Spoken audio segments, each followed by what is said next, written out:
She's just really young, Felix. She doesn't have as much experience as we do. She's never been in a relationship with someone who is not her mate, so she doesn't get how different that is. She thinks she actually has to worry about those random girls, explained Alex. Well, it didn't help that Felix didn't tell her the party was being thrown by his ex, snapped Calix. Felix growled lowly. Calix snarled. Enough, said Alex, silencing his two younger brothers. It also didn't help that you winked at my ex and her little sister in front of Chastity, said Felix. Calix looked guilty. Those winks mean nothing. Chastity bears my mark. She's my fiancé, said Calix defensively. That's what Alex is talking about, said Felix. Chastity doesn't get it. Tonight made her worried that she's competing with random girls. You shouldn't have forced her to go to the party, said Calix. Me? Felix said incredulously. We all wanted her to go. Yeah, we did, said Alex. We wanted her to bond with the pack. It wasn't a bad idea in theory, but Chastity has too much on her plate right now. Let's hold off on the introduction of her lunar responsibilities for now. After high school, in a couple of months, we'll get married and honeymoon back on the island. Then, when she's more relaxed, we'll think about her role as Luna. Won't Mom be furious having to be acting Luna for Chastity for so long? Asked Calix. No, scoffed Felix. She'll be thrilled. Mom loves being Luna. Chastity, on the other hand, she's not into stuff like that. Calix sighed. Let's go get her. I'm tired, said the youngest, flopping over on the bed. She's between Felix and me tonight, right? Added the youngest, yawning. Rub it in, why don't you, Calix? Grumbled Alex. Felix laughed. I'll go get her. Calix jumped up. We should pamper her. She might be less pissed then. I'm gonna run a bubble bath. Alex smiled. He loved washing her hair for her. He went to help fix the bath. Felix bounded down the stairs, taking two at a time, feeling lighter now that they had argued it out and were done with it. It was always better to agree as triplets. Very few could understand the closeness among the three. Arguing amongst each other was literally like being at war with oneself. He nodded to the two pack warriors he had placed outside her room. They looked at him strangely when he went into her bedroom and then her bathroom. He came out again. Alpha Felix, Chastity went upstairs, said one of the pack warriors. I said to watch her, Felix said coldly, his blue eyes darkening. She said she was going to you, Alpha, said the other warrior, trembling a little. Felix sighed. He ran back upstairs. The triplets had been hashing things out in Alex's room, but the warrior said Chastity had gone to him. Felix smirked. She probably wanted her Felix. He checked on his own room for her. It was empty. Baby? He called, his voice husky. Was she playing a little game with him? She did have a tendency to be a little teased that way. He hoped he would find her in his bathtub, as that was what she had been griping about, bathing in some special bathtub. He slowly tiptoed towards the curtain that gave the person in his tub some privacy. He quickly pulled the curtain, hoping to startle her, and then hop into the tub too. His face fell. The tub was empty, spotless and dry as a bone, not used recently at all. He ran back downstairs, ignoring the two warriors. He ran his fingers on Chastity's tub, also dry, not used recently. He checked the pack showers she used to use when she was a servant. He looked in her little makeshift room. Empty. Calix's tub? Empty. She couldn't have snuck past them in Alex's room to get to his bathroom. Chastity! Called Felix, getting worried. Her car was in the driveway and she hardly ever used it. She really wasn't the best driver, and she had 3 alphas babying her, so she was never without a lift. Chastity! He called, following her smell this time. Alex and Calix came out of Alex's bathroom. They forgot to turn the faucet off for the bath, and they were running for their Chastity. Felix felt out of breath, a little panicked. What's wrong? Asked Alex. I don't know yet, murmured Felix, running up the stairs. Where's Chastity? Asked Calix, sounding as upset as Felix felt. Felix followed her smell. She had gone up several flights of stairs. Where the fuck had she gone? Why was she doing this to him? Baby? Felix yelled. Chastity! Alex picked up on her scent too. It led them to the attic of all places. Baby, are you hiding? Come out, asked Felix. Chastity, we're sorry. The party was a dumb idea. No more parties until our wedding, okay? Offered Calix, ripping the sheet off of every ornament and statue, prompting showers of dust to rise up and then fall. Her scent went towards the circular window. Felix practically launched himself at it. He got onto the rickety balcony. She hadn't fallen off, had she? Oh, fuck. No, was all the Alpha could think. Felix, careful up there, called Alex. Chastity was up here, called Felix. Alex quickly climbed onto the narrow balcony and peered downwards into the snow like Felix was doing. She didn't fall. That snow is untouched, said Calix, stepping out onto the balcony. It creaked under the weight of 3 huge alphas. Felix growled suddenly. What? Asked Calix. Do you smell that? Felix asked. His voice deep as his wolf came forward, so he was halfway between beast and man. Smell what? Breathed Calix. Another wolf, growled Alex. Calix sniffed the air and snarled. The 3 turned around. There were unmistakable huge paw prints on the snow-topped roof, and there was the smell of the wolf, a male. Felix growled. Alex sniffed again. Chloroform, whispered Alex, his eyes tearing up of their own accord. He was terror-stricken now. Chastity. He tried to mind-link with her, but silence. She was probably still knocked out, and by the time she came to, she would be too far away to mind-link. Alex roared. The whole night felt it. Bats squeaked. Owls hooted. Birds flew out from their night perches. The ice cracked and the snow-topped mountains shook. Felix was prowling around on the roof, trying to find at what point they had left with Chastity so he could tail them further. Calix was sitting in the snow on the rooftop, just staring out at nothing in particular. Felix got frustrated. There was no exit point. He could not decipher where they went from here. He jumped down from the highest floor to the snow below, landing on his feet. Alex and Calix followed him. We need to put this whole place on lockdown. No one leaves or enters the Packlands until we find her, Felix said, his eyes black. What if she just went to Mina or Tina's, said Calix, hopefully.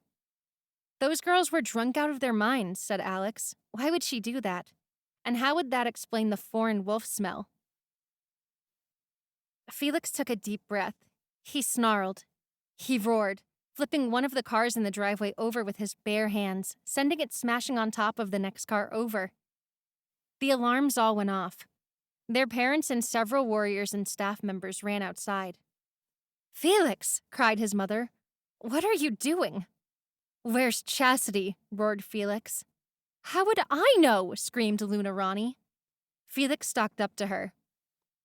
Felix, calm down, said Calix, his eyes turning black. Felix lay his forehead against his mother's, his nose brushing against hers. There were tears streaming down his cheeks. Tell me now, he whispered, his voice cracking. Tell me right now if you've anything to do with this. Tell me immediately and give her back to me, and I won't be angry. This is the last chance to just admit it if you've done anything, breathed the Alpha. Luna Ronnie was crying too, shaken although Felix's hold on her was gentle. How dare you insinuate anything of the sort, she whispered fiercely back. I'm not going to stand here and pretend to care deeply about that girl, but I love you boys. You are my life and I'd never hurt you. How do you know she didn't just leave? There was a foreign scent on the roof intermingled with Chastity's and the smell of chloroform. She did not just leave. We both know that, said Felix softly but ferociously. Alex was looking at his mother's expression carefully. He felt his father put his hands on his shoulders. His father pulled him into a hug. We're gonna find her, okay? Said the former Alpha. Felix, stop it. Mom has nothing to do with this, said Calix, grabbing his brother. Felix sniffled. He hugged Calix. Calix could feel the Alpha's tears falling onto his shoulder. Let's not blame each other. Let's just look everywhere until we find her, whispered Calix comfortingly. He felt Felix nod his head. The eldest alpha, Alex, came over and wrapped his arms around his two younger brothers. They stood like that, huddled together in the snow for a few moments of relative peace before all the chaos to come.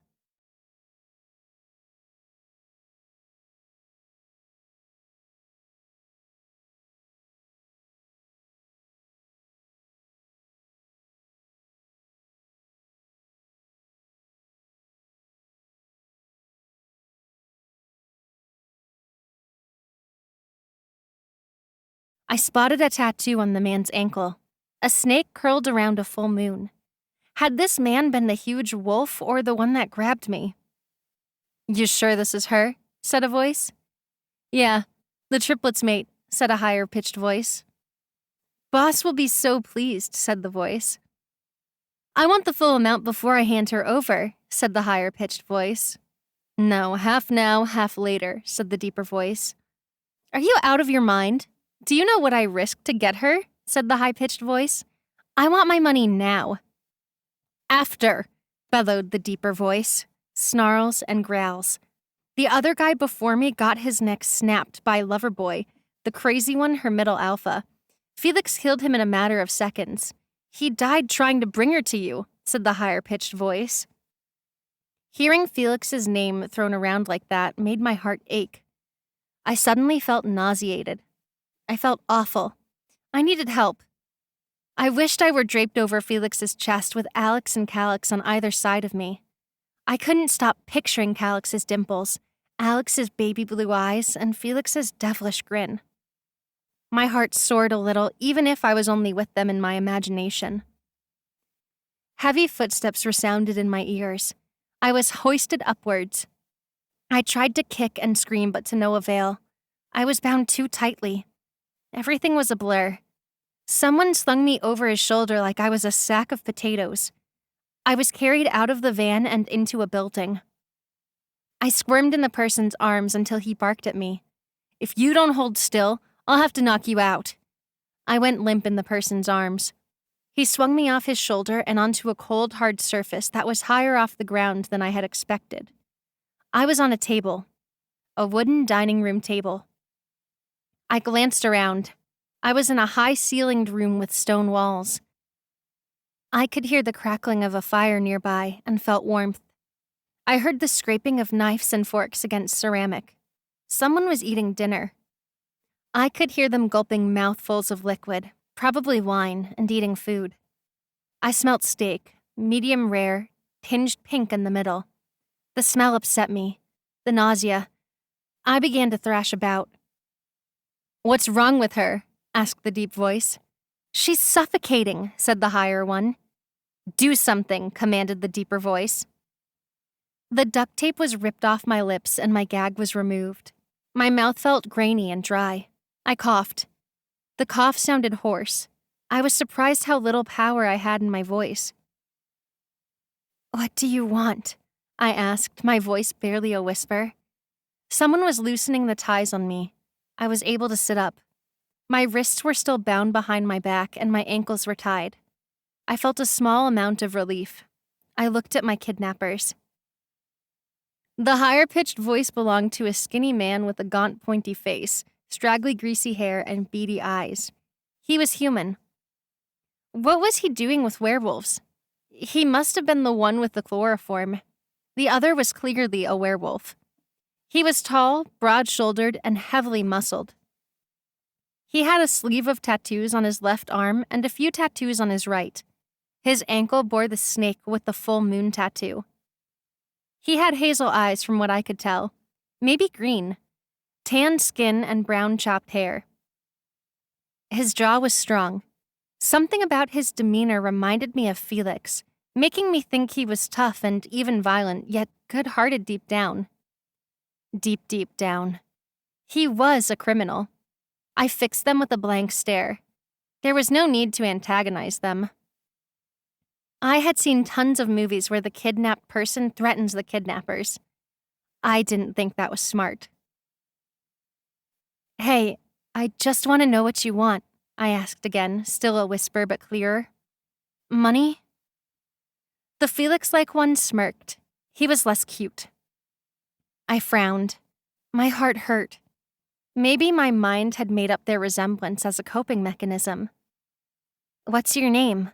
I asked the Felix-like one. I looked at the human. Maurice, said the human. I smiled. Shut the fuck up. Shut the is my first name, and fuck up is my last name, said the Felix-like one. Fuck up was the perfect name for him, but I couldn't insult him. I laughed very feebly. He gave me the weirdest of looks. I looked around at the place. It was a castle based on the design, stone walls, high ceilings, huge brick fireplaces. The kidnappers already had money, or at least their boss did. I had to ask. Are you going to kill me? I asked nonchalantly. I had to be prepared. The Felix-like one widened his eyes and looked at me like I was crazy. Maurice just stared. No, we just have to keep, began Maurice, but the Felix-like one nudged him in the stomach. Maurice grimaced. Dante, he groaned. Dante. I smiled, a bit smug. Dante, I said. Dante fixed me with a sneer. Listen, you little brat. No one is going to coddle you here like your lovesick alphas do, so enough chit-chat unless you want the gag back in, Dante growled. I blinked at him. I did not think they were hired to kill me. They would not have hastily removed the gag when I was spluttering on it if the end goal was my death anyway. They had to keep me alive for some reason. I nodded to show Dante I understood. He seemed even more upset that I was behaving. Should we feed her? Asked Maurice. She'll be fine. One day won't kill her, Dante grumbled. May I have some water? I asked. There was an empty wine glass on the table. Dante picked it up and dipped it into a murky fish tank nearby that seemed devoid of fish. He offered me the greenish-brown water. I did not react to it. I had been through much worse. Dante seemed to think I had spent my whole life being coddled by my alphas and would crack over some grimy water. He was sadly mistaken. I was convinced he was the huge white wolf. I had gone hungry and been dehydrated before. Dante swung me over his shoulder. We were heading up a walled flight of steps.